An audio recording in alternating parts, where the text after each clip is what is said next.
அன்பான யூடியூப் நேயர்களுக்கு அன்பு வணக்கங்கள். இப்பொழுது பதிவில் பார்த்தீங்கன்னா அங்காள பரமேஸ்வரி அம்மாவோட உபாசன மந்திரம். இந்த உபாசன மந்திரம் அம்மா அது ஜபிக்கும் போது என்ன நம்மளுக்கு நன்மை கிடைக்கும்? ஃபஸ்ட்டு ஒரு பூஜை பண்ணுறதுக்கு வழிமுறைலாம் ஒன்று இருக்குது. அதை கரெக்டாக பயன்படுத்தினீங்கன்னா குடும்பம் அபிவிருத்திக்கு வரும். ஏனோ தானோலாம் கடவுளை வணங்கக்கூடாதுன்றது என்னோட ஒரு விண்ணப்பம். அங்காள பரமேஸ்வரி அம்மான்னு பார்த்தீங்கன்னா அகிலத்தையே ஆள்றவங்க தான் அம்மா. ஒரே கடவுளுக்குள்ளேயே எல்லாருமே ஐக்கும். நம்ம பேரை எப்படி எப்படி வச்சு வணங்குறோமோ பொறுத்து அம்மா மாறுவாங்க.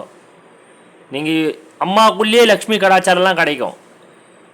இது வீட்டில் தான் பண்ணணும் இந்த பூஜை. ஏன்னா அம்மாவை வீட்டில் தான் அழைக்கணும். நீங்கள் கோயிலில் போய் வரம் கேட்குறதுன்றது அது வேறு. அங்காள பரமேஸ்வரி அம்மாவுக்கு எதுவுமே பலியெலாம் கொடுக்கவே கூடாது. கோயில் சுற்றி போடக்கூடாது. அம்மாவுக்கு ரத்த பலியே கொடுக்கக்கூடாது. எந்த தெய்வத்துக்குமே சைவத்தில் தான் ஆள் கொள்ளணும். தவிர மசானா கொல்லையில் சுண்டல், கொழக்கட்டை, வாழைப்பழம், இந்த மாதிரி கேரட்டு, பீட்ரூட்டு, இந்த மாதிரி காய்கறியை தான் அம்மாவுக்கு கொடுக்கணும். தவிர கோயெல்லாம் சுற்றிலாம் போடக்கூடாது. ஃபஸ்ட்டு பண்ணுற தவறுகள் பண்ணக்கூடாது. அம்மாவை அழைக்கணும். இந்த மந்திரத்தை சொல்லும்போது முடியாத குடும்பம் பிரச்சனையில் இருக்கிறவங்க மீட்டு வெளியே வரலாம். ரொம்ப சக்தி மிக்க ஒரு மந்திரம் இது. இதுக்கு பூஜை முறையெல்லாம் ஒன்று இருக்குது. வாசனை திரவியத்தெல்லாம் யார் ஒருவர் சொல்கிறீங்களோ கல்யாணம் நடக்கலை அவங்க சொல்ல வேண்டியது அவங்க சொல்லலாம். தொழில் தடை, குடும்ப நிம்மதி இல்லை, இந்த நெகட்டிவ் செய்வினை கீவினெல்லாம் அப்படிலாம் போயிட்டு வாக்கு சொல்கிறவங்க இவங்கெல்லாம் ஒரு வாசனை திரவியனும் அம்மாக்குன்னு ஒன்று இருக்குது. எலுமிச்சை பழத்தையும் காவு கொடுக்கக்கூடாது. இந்த சூளத்தில் எலுமிச்சை பழத்தை சுற்றி தலையை சுற்றி குத்துவாங்க. இவன் இப்படி அப்படின்னு யாரையோ ஒருத்தவங்களை நெகட்டிவாலாம் ஃபீட்பேக்லாம் பண்ணக்கூடாது. கடவுளை வணங்கக்கூடாது. நான் சொல்கிறது எல்லாமே வரோம், இன்னொருத்தன் சொல்கிறது எல்லாமே பாவம். அவன் பாவம் அவன் அனுபவிப்பான். உங்கள் குடும்பத்துக்கு என்ன சந்தோஷம் வேணுமோ அம்மாவை கேட்டிங்கன்னா அம்மா வழி நடத்துவாங்க. தாய் தகப்பனாவாக இருந்து குலதெய்வமாக இருந்து அம்மாவுக்கு கட்டே கிடையாது, எல்லையும் கிடையாது. அம்மாக்குள்ளேயே எல்லா கடவுளும் ஐக்கும். சிவபெருமான் முதல்ல கொண்டு மோகினி தாயார் முதல்ல கொண்டு அம்மாக்குள்ளே இருக்கிறாங்க.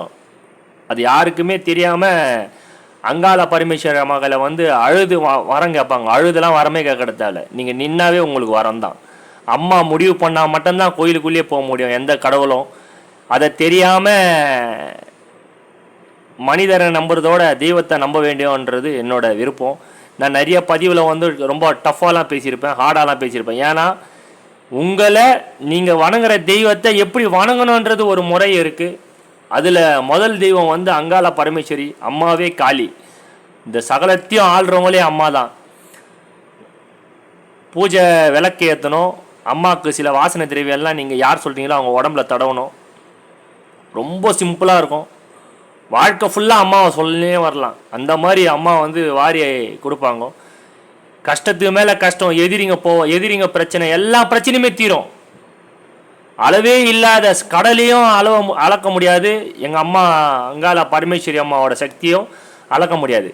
தாய் இருக்கிற இடத்துல தகப்பனாரும் இருப்பார், எங்கள் ஐயன் சிவபெருமானும் இருப்பார். இதை ஓடி ஓடி வரம் கேட்குறதோட வீட்டில் கூப்பிட்டு அம்மாவை சில படையெல்லாம் போட்டு இந்த பூஜை முறையெல்லாம் சொல்லும்போது அம்மா பாதுகாக்கிறதுல யாருமே மிஞ்சிக்க முடியாது. அந்த அளவுக்கு ஒரு சக்தி மிக்க ஒரு உபாசன முறை. ஏன்னா செய்வினை வச்சிட்டாங்க, இதுக்கு தீர்வே கிடைக்கலையா அப்படிலாம் வேறு ஃபோனில் கேட்குறீங்க. நான் என்ன சொல்கிறேன், ஒன்று விநாயகரை எங்கள் அம்மா பெத்த புள்ள விநாயகர், முருகப்பெருமான் எங்கள் ஐயன், ஈஸ்வர் எங்கள் அம்மா, இந்த 4 பேர் இந்த குடும்பத்தை தவிர வேறு எந்த காலபைரவர் கூட எங்கள் ஐயன்குள்ளேயே அழைக்கும். ஈஸ்வரரே மறுபிறவி காலபைரவர் எங்கள் ஐயன். லக்ஷ்மி அம்மாவுக்கு வரம் கொடுக்குறதே காலபைரவர் ஐயா தான். ஏன்னா இதெல்லாம் ஏன் உங்களுக்கு விளக்குறேன்னா அம்மாவை வீட்டுக்குள்ளேருந்து பூஜை பண்ணி அதுக்குன்னு சில முறையெல்லாம் உண்டு. இதுக்கு கட்டணம் உண்டானா கட்டணம் உண்டு. நீங்கள் பயன்படுத்தி பாருங்கள். தொழில் முடக்கம் என்ன முடக்கம் இருக்கோ எங்கள் அம்மா அங்காள பரமேஸ்வரி அம்மா கையில் இந்த முறையில் நீங்கள் வரம் கேட்டிங்கன்னா உங்களுக்கு வாழ்க்கையில் எதிரிங்களே இருக்க மாட்டாங்க. வாழ்க்கையில் முன்னேற்றம் வந்து சொல்ல முடியாத அளவில் இருக்கும். ஆனால் ஒரு பூஜை பண்ணுறவங்க இன்னொருத்தர் கெட்டு போயிடணுன்றது மட்டும் நினைக்காம எல்லாம் கடவுள் பார்த்துப்பாங்க அப்படின்னு சொல்லிட்டு நீங்கள் இந்த பூஜையை பண்ணிக்கினே வாங்க. உங்கள் வாழ்க்கை மேல் மேலே சீரும் சிறப்பமாக இருக்கும். எல்லாம் தடையும் ஓடியும். கல்யாணம் ஆகாதவங்க எல்லாமே இருக்கும் இதில். இதுவும் அதெல்லாம் சொல்ல முடியாது. அம்மாவே வாழ்க்கையை வந்து அதிர்ஷ்டம் எல்லாமே தருவாங்க. இந்த மந்திரத்தில் எல்லா தெய்வமும் இருப்பாங்க. ஏன்னா அவ்வளோ சக்தி மிக்கது. ஏன் இவ்வளோ கர்வமாக சொல்கிறேன்னா, அம்மாவுக்கு மிஞ்சினது எதுவுமே கிடையாது. மனுஷங்கள்லாம் காப்பாற்ற முடியாது. நீங்கள் பண்ணி பாருங்கள், அதுக்கப்புறம் தெரியும். எப்போவுமே கோயிலுக்கு போய் வரம் கேட்குறது வேறு, வீட்டில் அம்மாவை கூப்பிட்டு அந்த வரம் கேட்குறது சுகமே தனி. ஏன்னா அம்மாவே காவலாக இருப்பாங்க. இந்த வீடியோ பிடிச்சா லைக் பண்ணுங்கள், ஷேர் பண்ணுங்கள், சப்ஸ்கிரைப் பண்ணுங்கள். இதுக்கு கட்டணம் உண்டு. யாருக்கு விருப்பம் இருக்குதோ நீங்கள் என்னை தொடர்பு கொள்ளுங்கள். இதோட முறையை சொல்லித்தரேன். பண்ணி பாருங்கள். வாழ்க்கையில் சீரும் சிறப்பமாக அம்மா அதிர்ஷ்டத்தை தருவாங்க, சகல சௌபாகியமாக தருவாங்க. இந்த வீடியோ பிடிச்சா லைக் பண்ணுங்கள், ஷேர் பண்ணுங்கள், சப்ஸ்கிரைப் பண்ணுங்கள். மிக்க நன்றி.